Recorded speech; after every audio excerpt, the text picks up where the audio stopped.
हनुमाना ज्ञान गुण सागर जय कपीस जय लोकउजागर रामदूत अतुलित बल धामा अंजनी पुत्र पवन नामा महावीर विक्रम बजरंगी सुमति निहारा सुमति के संग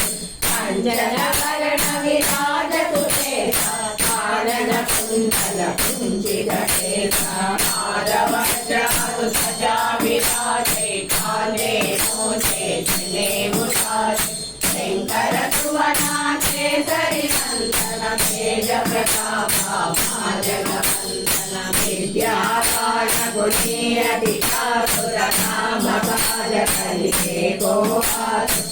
मुझे जगुनी के गोदतिया राम लखन सीता मन पतिया सूक्ष्म रूप धरि सिय दिखावा विकट रूप धरि पंकज नाम भीम रूप धरि मधुर